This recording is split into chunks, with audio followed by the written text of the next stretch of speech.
പശ്ചിമേഷ്യയിൽ ഇറാന്റെ സ്വാധീനം കുറയ്ക്കുക എന്ന ലക്ഷ്യത്തോടെ ഡൊണാൾഡ് ട്രംപ് ഭരണകൂടം സ്വീകരിച്ചിരിക്കുന്ന അസാധാരണമായ നീക്കങ്ങൾ ആഗോള രാഷ്ട്രീയത്തിൽ വലിയ ചലനങ്ങൾ സൃഷ്ടിക്കുകയാണ്.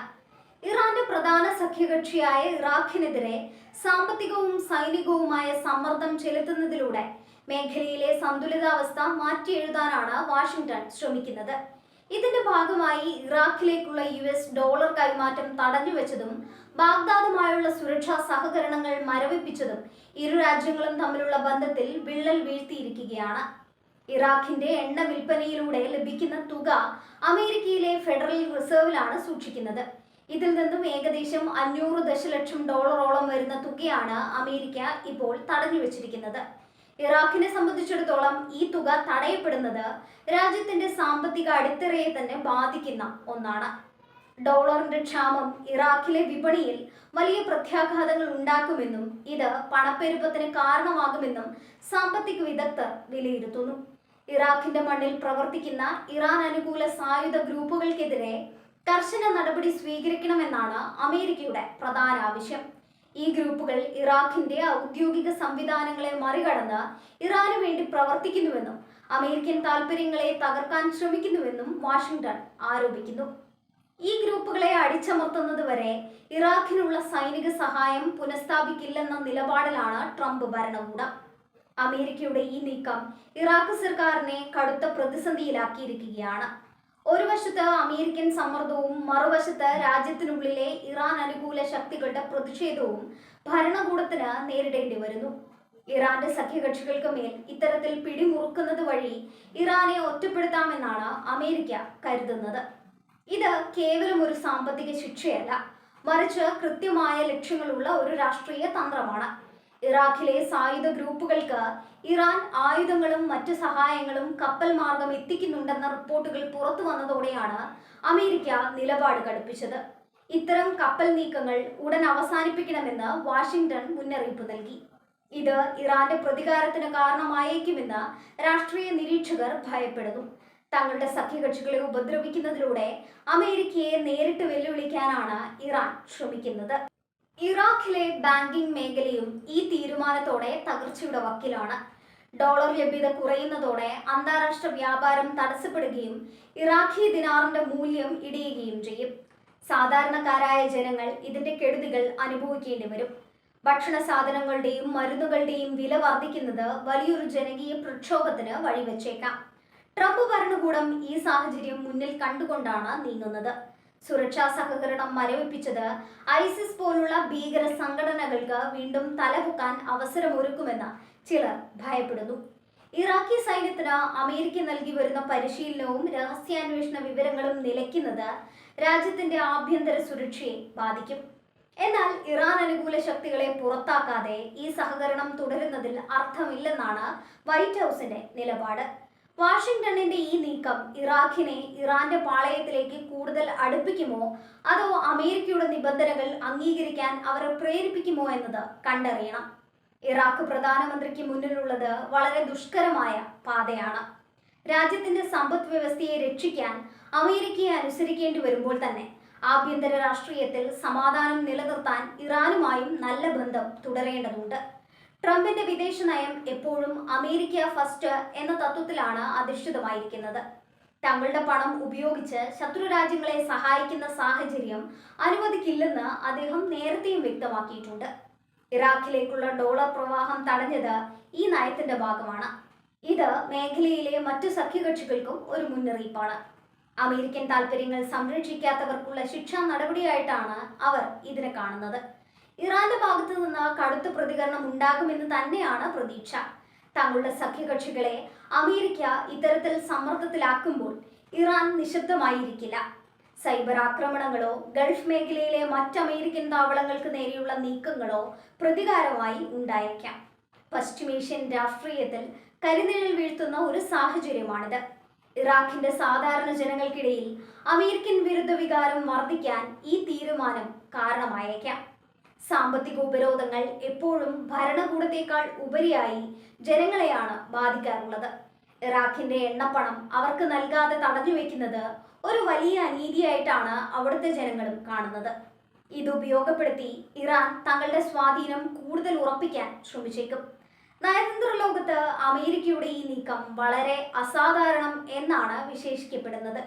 ഒരു രാജ്യത്തിന്റെ സ്വന്തം പണം അന്താരാഷ്ട്ര ബാങ്കിംഗ് സംവിധാനം ഉപയോഗിച്ച് തടഞ്ഞു വെക്കുന്നത് നയതന്ത്ര മര്യാദകളുടെ ലംഘനമാണെന്ന വാദവുമുണ്ട്. എങ്കിലും ഭീകരതയെയും ഇറാൻ സ്വാധീനത്തെയും നേരിടാൻ ഇത്തരം കർക്കശമായ നടപടികൾ അനിവാര്യമാണെന്നാണ് ട്രംപ് അനുയായികൾ പറയുന്നത്. ഐക്യരാഷ്ട്രസഭയും മറ്റ് അന്താരാഷ്ട്ര സംഘടനകളും ഈ വിഷയത്തിൽ ഇതുവരെ ഔദ്യോഗികമായി പ്രതികരിച്ചിട്ടില്ല. എങ്കിലും ഇറാഖിലെ മാനുഷിക പ്രതിസന്ധിയെക്കുറിച്ച് അവർക്ക് ആശങ്കയുണ്ട്. സാമ്പത്തിക തകർച്ചയുണ്ടായാൽ അത് അഭയാർത്ഥി പ്രവാഹത്തിലേക്കും വലിയ രാഷ്ട്രീയ അസ്ഥിരതയിലേക്കും നയിക്കും. പശ്ചിമേഷ്യയിലെ ഒരു രാജ്യം കൂടി തകർച്ചയിലേക്ക് നീങ്ങുന്നത് ലോക സമാധാനത്തിന് ഭീഷണിയാണ്. ഇറാഖിനുമേൽ അമേരിക്ക ഏർപ്പെടുത്തിയ ഈ നിയന്ത്രണങ്ങൾ എത്ര കാലം നീണ്ടു നിൽക്കും എന്നതിൽ വ്യക്തതയില്ല. ചർച്ചകളിലൂടെ പരിഹാരമുണ്ടാക്കുമെന്ന് ബാഗ്ദാദ് പ്രത്യാശിക്കുമ്പോഴും ട്രംപിന്റെ നിബന്ധനകൾ അംഗീകരിക്കുക എന്നത് അസാധ്യമാണ്. സായുധ ഗ്രൂപ്പുകളെ പിരിച്ചുവിടുന്നത് ഇറാഖിൽ ഒരു വലിയ ആഭ്യന്തര യുദ്ധത്തിന് തന്നെ കാരണമായേക്കാം. ഇതാണ് ഇറാഖി ഭരണകൂടത്തെ അലട്ടുന്ന പ്രധാന പ്രശ്നം. ഈ സാമ്പത്തിക യുദ്ധത്തിനിടയിൽ എണ്ണ വിപണിയും നിരീക്ഷണത്തിലാണ്. ഇറാഖിൽ നിന്നുള്ള എണ്ണ വിതരണത്തിൽ എന്തെങ്കിലും തടസ്സമുണ്ടായാൽ അത് ആഗോളതലത്തിൽ വിലക്കയറ്റത്തിനും കാരണമായേക്കും. എന്നാൽ എണ്ണ വിൽപ്പന നടക്കുന്നുണ്ടെങ്കിലും അതിന്റെ പണം ഇറാഖിന് ലഭിക്കാത്ത അവസ്ഥയാണ് ഇപ്പോഴുള്ളത്. ഇത് ലോക ചരിത്രത്തിൽ തന്നെ അപൂർവമായ ഒരു സാഹചര്യമാണ്. ഇറാന്റെ പ്രതികാരം ഏത് രീതിയിലായിരിക്കും എന്നതും ലോകം ഉറ്റുനോക്കുകയാണ്. ലോഡിംഗ് എന്ന് വിശേഷിപ്പിക്കപ്പെട്ട ഈ പ്രതികാരം അമേരിക്കൻ സൈനികർക്ക് നേരെയോ അതോ നയതന്ത്ര കേന്ദ്രങ്ങൾക്ക് നേരെയോ ആയിരിക്കുമോ എന്നത് വ്യക്തമല്ല. പശ്ചിമേഷ്യയിൽ വീണ്ടും യുദ്ധത്തിന്റെ കാഹളം മുഴങ്ങുകയാണ്. സമാധാന ചർച്ചകൾ വഴിമുട്ടി നിൽക്കുന്ന സാഹചര്യത്തിൽ ഈ നീക്കം സ്ഥിതിഗതികൾ കൂടുതൽ വഷളാക്കും. ട്രംപ് ഭരണകൂടം ഇറാഖിന് നൽകിയിട്ടുള്ള ഈ മുന്നറിയിപ്പ് ഒരു അന്ത്യശാസനമാണ്. തങ്ങളുടെ മണ്ണിലെ ഇറാന്റെ സ്വാധീനം അവസാനിപ്പിക്കുക അല്ലെങ്കിൽ സാമ്പത്തിക തകർച്ച നേരിടുക എന്നതായിരുന്നു ആ സന്ദേശം. ഇത് ഇറാഖ് പരമാധികാരത്തിന്മേലുള്ള കടന്നുകയറ്റമാണെന്ന് ഇറാൻ ആരോപിക്കുന്നു. എന്നാൽ തങ്ങളുടെ സുരക്ഷയാണ് തങ്ങൾക്ക് പ്രധാനമെന്ന് അമേരിക്ക ആവർത്തിക്കുകയാണ്. അറബ് രാജ്യങ്ങൾക്കിടയിൽ ഈ വിഷയം വലിയ ചർച്ചയായിട്ടുണ്ട്. പല ഗൾഫ് രാജ്യങ്ങളും അമേരിക്കയുടെ ഈ നീക്കത്തെ രഹസ്യമായി പിന്തുണയ്ക്കുന്നുണ്ടെങ്കിലും പരസ്യമായി പ്രതികരിക്കാൻ മടിക്കുന്നു. ഇറാന്റെ സ്വാധീനം കുറയുന്നത് തങ്ങൾക്ക് ഗുണകരമാണെന്ന് അവർ കരുതുകയും ചെയ്യുന്നു. എങ്കിലും ഇറാഖിലെ അസ്ഥിരതയെ മേഖല മുഴുവൻ ബാധിക്കുമെന്ന ഭയം അവർക്കുണ്ട്. ഇറാഖിലെ ബാങ്കുകൾ ഇപ്പോൾ ഡോളറിനായി നെട്ടോട്ടമോടുകയാണ്. കരിഞ്ചന്തയിൽ ഡോളർ വില കുതിച്ചുയരുന്നു. ഇത് ഇറാഖിന്റെ സമ്പദ് വ്യവസ്ഥയെ പൂർണ്ണമായും തകർക്കും. അമേരിക്കൻ ഡോളറിനെ ആശ്രയിച്ചു നിൽക്കുന്ന ഒരു രാജ്യത്തെ സംബന്ധിച്ചിടത്തോളം ഇത് മരണവാർത്തയ്ക്ക് തുല്യമാണ്. ഈ സാമ്പത്തിക സമ്മർദ്ദത്തിലൂടെ ഇറാഖിനെ മുട്ടുകുത്തിക്കാമെന്നാണ് അമേരിക്കയുടെ കണക്കുകൂട്ടൽ. സൈനിക സഹായം നിർത്തലാക്കിയത് ഇറാഖി സൈന്യത്തിന്റെ ആത്മവീര്യത്തെ ബാധിക്കും. പുതിയ ആയുധങ്ങളും സാങ്കേതിക വിദ്യകളും ലഭിക്കാതെ അവർക്ക് ഇറാൻ അനുകൂല സായുധ ഗ്രൂപ്പുകളെ നേരിടാൻ കഴിയില്ല. ഇത് അമേരിക്കയുടെ ആവശ്യത്തിന് വിരുദ്ധമായ ഒരു ഫലമായിരിക്കും ഉണ്ടാക്കുക. എങ്കിലും കൃത്യമായ ഒരു തീരുമാനമെടുക്കാൻ ഇറാഖ് നിർബന്ധിതമായിരിക്കുകയാണ് ഇപ്പോൾ. ഭാവിയിൽ ഇറാഖ് തങ്ങളുടെ എണ്ണ വിൽപ്പനയ്ക്കായി ഡോളറിന് പകരം മറ്റ് കറൻസികൾ ഉപയോഗിക്കാൻ തുടങ്ങുമോ എന്നും നിരീക്ഷകർ സംശയിക്കുന്നുണ്ട്. ചൈനയും റഷ്യയും ഇതിന് ഇറാഖിനെ സഹായിച്ചേക്കാം. ഇത് അന്താരാഷ്ട്ര തലത്തിൽ ഡോളറിന്റെ മേധാവിത്വത്തിന് ഭീഷണിയാകും. ട്രംപിന്റെ ഈ നീക്കം ദീർഘകാലാടിസ്ഥാനത്തിൽ അമേരിക്കയ്ക്ക് തന്നെ ദോഷകരമാകുമോ എന്ന ചർച്ചയും സജീവമാണ്. ഇറാന്റെ സഖ്യകക്ഷികൾ ഇപ്പോൾ അതീവ ജാഗ്രതയിലാണ്.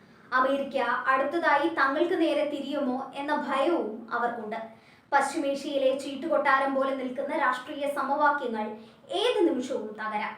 ഓരോ രാജ്യവും സ്വന്തം സുരക്ഷയ്ക്കും നിലനിൽപ്പിനും വേണ്ടി പുതിയ സഖ്യങ്ങൾ തേടുകയാണ്.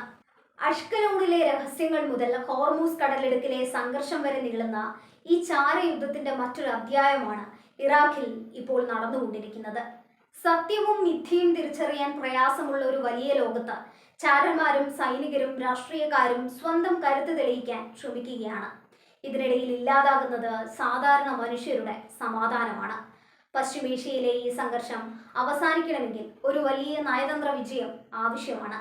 എന്നാൽ ട്രംപ് ഭരണകൂടം സ്വീകരിക്കുന്ന കടുത്ത നിലപാടുകൾ സമാധാനത്തിനുള്ള വാതിലുകൾ അടയ്ക്കുകയാണ്. ഇറാഖിന് നൽകിയ ഈ ഷോക്ക് ട്രീറ്റ്മെന്റ് ഫലം കാണുമോ അതോ തിരിച്ചടിയാകുമോ എന്ന് വരും മാസങ്ങളിൽ അറിയാം. ഇറാഖിലെ ഈ സാഹചര്യം ലോകത്തിന് നൽകുന്ന സന്ദേശം വ്യക്തമാണ്. അമേരിക്കൻ ഡോളറും സൈനിക കരുത്തും ഇപ്പോഴും ലോകക്രമത്തെ നിയന്ത്രിക്കുന്നുണ്ട്. എന്നാൽ അതിനെ വെല്ലുവിളിക്കാൻ ഇറാനെ പോലുള്ള രാജ്യങ്ങൾ നടത്തുന്ന ശ്രമങ്ങൾ വലിയൊരു സംഘട്ടനത്തിലേക്കാണ് വിരൽ ചൂണ്ടുന്നത്. സമാധാനത്തിനായി കാത്തിരിക്കുന്ന ലോകത്തിന് ഈ വാർത്തകൾ നൽകുന്നത് വലിയ ഉത്കണ്ഠയാണ്. ഇറാഖിന്റെ മണ്ണിൽ വീണ്ടും ഒരു യുദ്ധത്തിന്റെ കനലുകൾ എരിയാതിരിക്കട്ടെ എന്ന് നമുക്ക് പ്രത്യാശിക്കാം. അമേരിക്കയുടെ ഈ കർക്കശമായ നീക്കങ്ങൾ പശ്ചിമേഷ്യയുടെ ഭാവിയെ എങ്ങോട്ട് നയിക്കുമെന്ന് കാത്തിരുന്ന് തന്നെ കാണണം. നയതന്ത്രത്തിന്റെ പാതകൾ ഇനിയും തുറക്കപ്പെടുമെന്ന് നമുക്ക് പ്രതീക്ഷിക്കാം. മേഖലയിലെ എല്ലാ രാജ്യങ്ങളും വിവേകത്തോടെ പ്രവർത്തിച്ചാൽ മാത്രമേ വലിയൊരു ദുരന്തം ഒഴിവാക്കാനാകൂ.